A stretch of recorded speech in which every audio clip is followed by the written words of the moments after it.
ఇదేంట్రా కదట్ట అడ్డం తిరిగింది? అడ్డమైన పనులు చేస్తే ఇలాగే అడ్డం జరుగుతుంది. ఇలాంటి పనులు చేయడానికి మీకు సిగ్గు లేదు? లేదు, నా కూతురు నిన్ను కాదని నీతో తెగదంపులు చేసుకున్న రోజున నా సిగ్గు సొగం చచ్చిపోయింది. కన్న కూతుర్ని కన్న తండ్రిని కాదనుకుని వెళ్ళిపోయిన రోజున నాలో సిగ్గు పూర్తిగా చచ్చిపోయిందయ్యా. అందుకని ఇలా డాఫర్ పనులు చేస్తారా? ఏం చేయమంటావయ్యా? వయసుండి, అందముండి, ఆస్తుండి, అర్హత ఉండి నీ జీవితాన్ని నాశనం చేసుకుంటున్నావు. పెళ్లి చేసుకోమంటే చేసుకోనంటున్నావు. అయిన పెళ్లి చాలు. పెళ్లి అవసరం నీకు లేకపోవచ్చు, కానీ తల్లి అవసరం నా మనవరాలుకుంది. నా కూతురు చేసిన తప్పుకి నువ్వు శిక్ష అనిపిస్తున్నావు, నువ్వు చేసిన తప్పుకి నీ కూతురు శిక్ష అనిపిస్తుంది. నా మాట విని పెళ్లి చేసుకో, దానికి తల్లిని తెచ్చిపెట్టు. ఆ వచ్చే తల్లి దెయ్యం అయితే నీ నీడ పడితే దేవతగా మారుతుంది. దేవతగా మారేనా? నీ కూతురు వెళ్ళిపోయింది. ఛీ! అది అసలు ఆడదే కాదు. మరో ఆడది నా బిడ్డకి తల్లి కాలేదు. ప్రతి ఆడది నా కూతురులా ఉండదయ్యా. చూడండి, నా మీద మీకు ప్రేమ ఉంటే ఇంకెప్పుడు ఇలాంటి పని పిల్లలు తీసుకొచ్చి పనికి మాల పనులు చేయకండి. అది కాదు బాబు. బాబు ఏమండే, దీన్ని బట్టి మీకు ఏమర్థమైంది? ఇతని జన్మలో మళ్ళీ పెళ్లి చేసుకోడని. అదే మరి మిడిల్ డ్రాప్ అంటే. ఏంట్రా నీ గొడవ? అల్లుడు గారు వెళ్లే ముందు డైలాగ్ వేశారు, దాన్ని మీరు క్యాచ్ చేయలేదు. ఏంటది? నా మీద మీకు నిజంగా ప్రేమ ఉంటే ఇలాంటి పని మనుషులు తీసుకొచ్చి పనికి మాల పనులు చేయకండి అన్నారు. అంటే దాని మీనింగ్ ఏంటి? ఏంటి? సంసార పక్షంగా ఉన్న వాళ్ళని తీసుకొస్తే నేను ఒప్పుకుంటానని ఇండైరెక్ట్ గా చెప్పేశారనమాట. అలాగా? అయితే పద, అల్లుడు లెవెల్కి తగ్గ సంబంధం తీసుకొద్దాం. పద.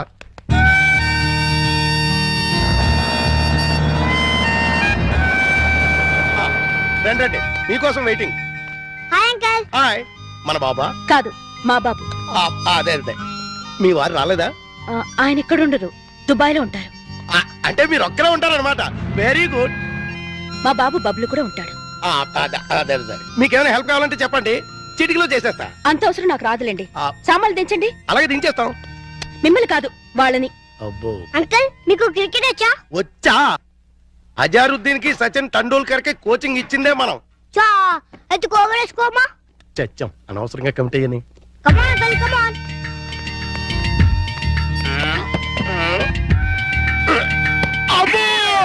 గట్టిగా తగిలిందా అంకల్? అబే, పూల మెత్తగా తగిలింది. అయితే ఇప్పుడు సరే వాటం చూస్తుంటే కొట్టరాని చోట కొట్టిన చేత అక్కాయో అక్కాయో అనిపించేలా కనబడుతున్నాడు. అయిపోయాడు గుంటడు.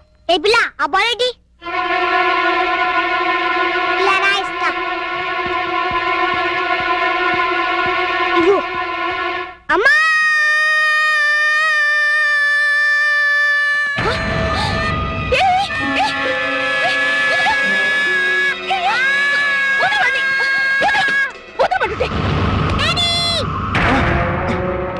ఏంటమ్మా, ఏమైంది? ఎవతది? ఓహో, నువ్వా? ఆహా, తమరి కూతురా? మా పాపను ఎందుకు దోశావు? మా బాబుని కొరికినందుకు. కొరికితే తోసేస్తావా? లేకపోతే ముద్దెట్టుకుంటారా? అసలు లోపలికి ఎవరు రానిచ్చారు? ఈ అమ్మాయి ఎవరో కాదు, ఇప్పుడే మీ ఎదురింట్లో అద్దెకి దిగింది. వాట్? ఎదురిల్లు దీనికి అద్దెకిచ్చారా? నా పర్మిషన్ లేకుండా నాకు చెప్పకుండా దీనికి ఎందుకు ఇచ్చారు? ఇదిగో, దానికి దీనికి అంటే మర్యాద దక్కదు. అయినా ఆయన ఇల్లు అద్దెకించుకోవడానికి నీ బోర్డు పర్మిషన్ ఎవరికి కావాలి? మరే అసలు నువ్వు ఇక్కడున్నావని తెలుసుంటే చచ్చిన ఇక్కడికి వచ్చేదాన్ని కాదు. ఇప్పుడు తెలిసిందిగా, వెళ్ళ. నువ్వెళ్ళమంటే నేనెందుకు వెళ్తాను? అయితే ఇక్కడే ఉంటానంట. Yes. అయితే జాగ్రత్తగా విను. ఇక మీదట నువ్వు గాని మీ అబ్బాయి గాని నా జోలికి నా పాప జోలికి వచ్చారంటే బ్రతుకు వంకాయ అయిపోతుంది. నాది కూడా సేమ్ డైలాగ్. ఇదిగో, ఇలా పట్టుకుని ఇలా ఇలా ఆడాలి. ఏదాడు? పప్పి, బుద్ధి లేకుండా సిగ్గులేని వాళ్ళతో ఆటలేంటి? సిగ్గులేని వాళ్ళు మేం కాదు, మీరు. పావే రాక్షసి. పోరా రాక్షస. రావే పప్పి. రా బబ్లు. Mummy, daddy. నువ్వు రావే. హలో, ఇల్లు మారిపోతున్నారు. ఓ అయ్యో అయ్యో. అయ్యో, బంగారం లాంటి గిన్నె ఎలా తంతున్నాడు చూడు. స్టూపిడ్. ఈ క్యారెక్టర్స్ చూస్తుంటే ఏదో ఫ్లాష్ బ్యాక్ స్టోరీ ఉన్నట్టు అనిపిస్తుంది. చూద్దాం. అల్లుడు గారు వచ్చేసారు. మ్యాటర్ లీకేజ్ అవ్వకుండా లోపలికి తీసుకెళ్ళి. అలాగే. ఏంటి అర్జెంట్ గా రమ్మని ఫోన్ చేసావు? ఏమైంది? చాలా ఘోరం జరిగిపోయింది బాబు. లోపల రా, చెప్తాను. నమస్కారం, కూర్చోండి. వీరే మా అల్లుడు. ఇప్పటి వరకు ఆయన కల్లుడు, ఇక్కడి నుంచి మీ కల్లుడు. ఆ అమ్మాయిని తీసుకురండి. అలాగే. అమ్మాయి ఏంటి, అల్లుడు ఏంటి? నన్ను క్షమించలుడు. పెళ్లి చూపులంటే రావని ఫోన్లో అబద్ధం చెప్పి రప్పించాను. పెళ్లి చూపులా? నీకెన్నిసార్లు చెప్పద్దు. తిట్టద్దు. మీకంతగా తిట్టాలనుకుంటే సెపరేట్ గా ప్రోగ్రామ్ పెట్టి తిరుగుతాం. అమ్మా, ఇదేనండి మా అమ్మాయి. కూర్చాలుడు. అమ్మాయికి వంట వరపు బాగా వచ్చు, చదువుకున్న పిల్ల, బుద్ధిమంతురాలు. అన్నిటికీ మించి మన పాపని తన పాపలా చూసుకుంటుంది. మిగిలిన విషయాలని మేము మాట్లాడేసుకున్నాం. నువ్వు అంటే ముహూర్తం పెట్టిచ్చేస్తా. నీ పేరేంటి? శారద, నీ వయసు ఎంత? 16 సంవత్సరాలు. 16 ఏళ్ల వయసులో శ్రీదేవి టైప్ అన్నమాట. నువ్వు నార్మే. నా వయసు 32 సంవత్సరాలు. నీకంటే 16 ఏళ్ల పెద్దవాణ్ణి. మనిషి సగటు జీవితం 60 ఏళ్ళైతే నీకు 44 వచ్చేసరికి నేను చచ్చిపోతాను. ఆ తర్వాత నువ్వు 16 ఏళ్ళు విడోగా బ్రతకాలి. నాకు పెళ్లి కొత్త కాదు, పెళ్ళాం కొత్త కాదు, శోభనం కొత్త కాదు. పైగా 5 ఏళ్ల కూతురుంది.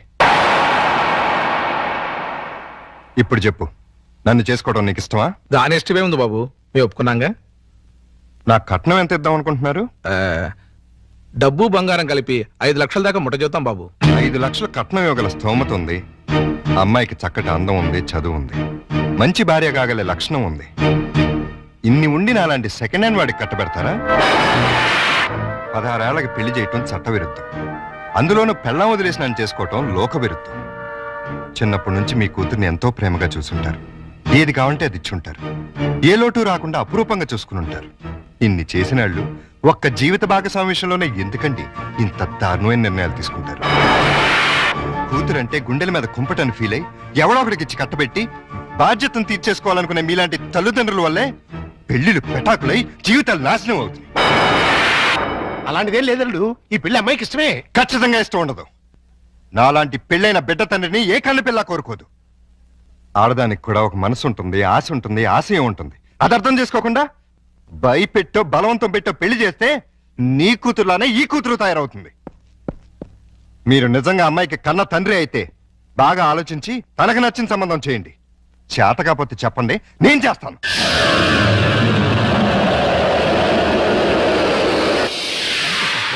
Good morning good morning. Good morning. ఏంటి అంతా రెడీయా? అంతా రెడీ సార్. హీరోయే లేడు. ఏమయ్యాడు? నేనే ఎందుకు లేని పంపించేశాను. ఏ ఆ హీరో వేషం నే వేద్దామని. చండాలంగా మీరు హీరో ఏంటండి? అంటే నేను కామెడీ వేషాలు తప్ప హీరో వేషానికి పనికిరానా? పిచ్చేషాలు వేయడానికి తప్ప ఎందుకు పనికిరారు. ఇదిగో నువ్వు వెళ్ళే మాడకిని పిలుచురా. అల్లుడు, నువ్వు చేసిన పని ఏమన్నా బాగుందా? ఏది మా ఓనర్కి వేషం ఇవ్వబడదు. కాదు, బంగారం లాంటి పిల్లని పెళ్లి చేసుకోబోయే మగడా అంటే ఆ పిల్లకే ఇంకో మొగుని చూస్తాను అంటాం. నేను పెళ్లి చేసుకోనని 1,00,000 సార్లు చెప్పాను. చేసుకోమని 1,00,00,000 సార్లు అడిగాను. అసలు పెళ్లి మీద నాకు లేని ఆశ నీకెందుకు? దాన్ని కని నీ కట్టబెట్టి నీ జీవితాన్ని నాశనం చేశాను కాబట్టి, నా కూతురు చేసిన తప్పుకి నువ్వు శిక్ష అనుభవిస్తుంటే చూడలేకపోతున్నాను కాబట్టి. అల్లుడు, దయచేసి పెళ్లి చేసుకో. నేనొట్టి మగాడిని కాదు, మొగుడిని, తండ్రిని. అయితే ఏమైందండి? మళ్ళీ పెళ్లి చేసుకుంటే మళ్ళీ మూడు కావచ్చు, మళ్ళీ తండ్రి కావచ్చు. నేను మరో కన్నిమెళ్ళలో తాళి కట్టి ఈ సెకండ్ హ్యాండ్ భర్తతో నేను కాపురం చేసేదని అనుక్షణం అమ్మాయి బాధపడేలా నేను చేయలేను. ఇక ఈ మనిషిని మార్చడం నా వల్ల కాదు. మరైతే నా తొట్లో తొందరపాటు. రామాయణంలో ఎన్టీ రామారావు రావణాసురుడు వేషం వేస్తే సీతక మైరాగం రాముడు వేషం వేసిన హర్నాథ్తో పోతానంటుంది అన్నట్టుంది. కాస్త అర్థమయ్యేట్టుగా చెప్పు చావు. మీరు ఇంకా క్యాచ్ లేదన్నమాట. క్యాచ్ చేయడానికి బాలెవరేశారా? మీ అల్లుడు గారు ఆయన చెప్పిన లాస్ట్ లాగేంటి? ఏంటి? కన్నె మెడలో తాళి కడితే ఆ పిల్ల ఇతన్ని సెకండ్ హ్యాండ్ మొగుడిగా ఫీల్ అవుతుందని ఈయన ఫీల్ అవుతున్నారు. అంటే దాని అర్థం ఏంటి? ఏంటి? ఏంటండి కన్నె గారి పిల్లలు చూడండి అని. కన్యగాని పిల్ల అంటే ఏదైనా కేసును చూడమనే? మీతో అదే అలాగే విడాకులు తీసుకున్న పిల్లలు చూడండి అని. విడాకులు తీసుకునే పిల్లలు ఎక్కడ దొరుకుతారా? అమెరికాలో అయితే కుప్పలు కుప్పలుగా దొరుకుతారు. ఇండియా సంగతి చెప్పు. ఓ పని చేద్దాం, విడాకుల కేసు కోసం కోర్టుకు వెళ్దాం. మనకి పెళ్ళాలే లేరు, విడాకులు ఎవరిస్తారు? అయ్య బాబాయ్, జోక్ లేకండి బాబు, లాఫింగ్ చేయలేక చచ్చిపోతున్నాను. అది కాదురా. మూసుకున్నాను, ఫాలో అవ్వండి. కమాన్.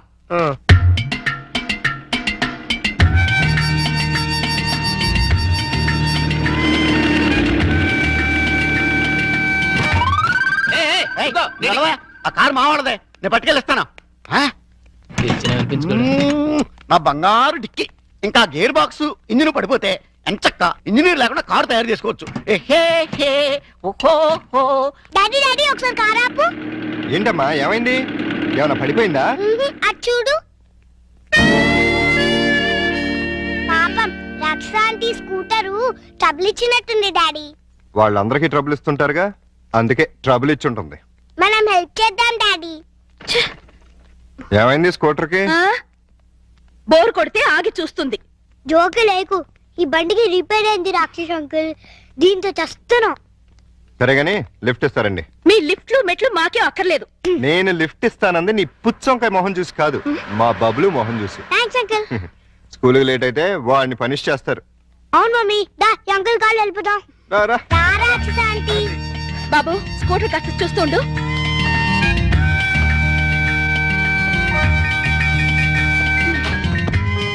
హలో, నేనేం మీ డ్రైవర్ని కాదు, వెనకాల సీట్లు తన్ని పెట్టి కూర్చోడానికి. వచ్చి ముందుకొచ్చా.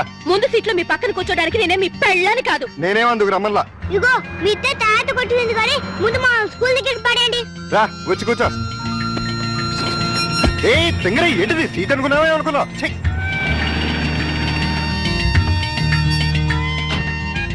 By aunty. Bye bye. Bye daddy. Bye puppy. Bye mummy. Bye uncle. Thanks uncle. It's okay Bablu.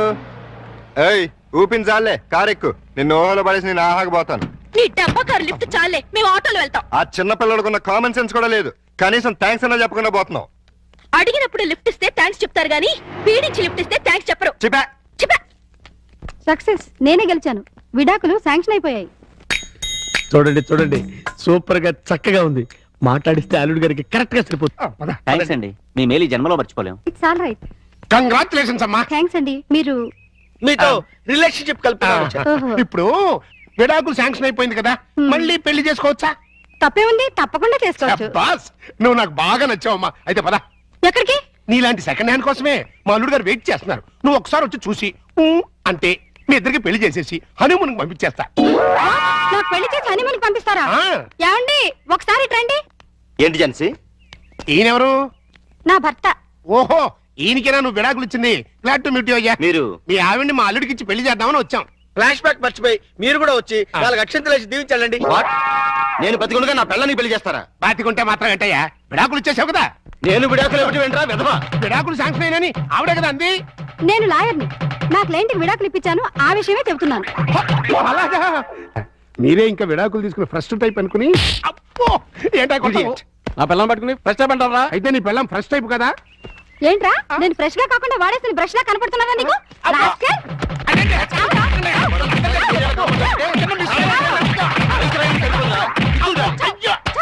ఇంకొకసారి ఇలాంటి వెధవేషాలు వేసావంటే ప్రాణం తీస్తాను. అమ్మా, కొడితే కొట్టావు కానీ నువ్వు విడాకులు ఇప్పించిన కేసు ఎవరో చెప్తావా? అదిగో ఆవిడే. ఆహా. నువ్వా? ఈ వయసులో నీకు విడాకులు ఏంటి తల్లి? లేకపోతే ఎంతో ముచ్చటపడి షష్టి పూర్తి చేసుకుంటానంది మా మామ. కట్నం ఇస్తేనే గాని తాళి కట్టినాడు మా తాత. అంతే, కోపం వచ్చి విడాకులు ఇచ్చేసింది.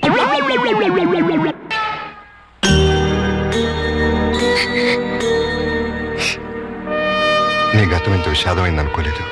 I'm sorry. సారీ ఎందుకు? మనిద్దరం ఒకరిని చూసి ఒకరు జాలి పడాల్సిందే. మీ భార్య పుట్టిన బిడ్డను పట్టించుకోకుండా వెళ్ళిపోయింది. నా భర్త పుట్టింది ఏ బిడ్డ కూడా తెలుసుకోకుండా వెళ్ళిపోయాడు. మనిషికి వైవాహిక జీవితం విప్లవం కావటం కంటే దురదృష్టం మరొకటి ఉండదు.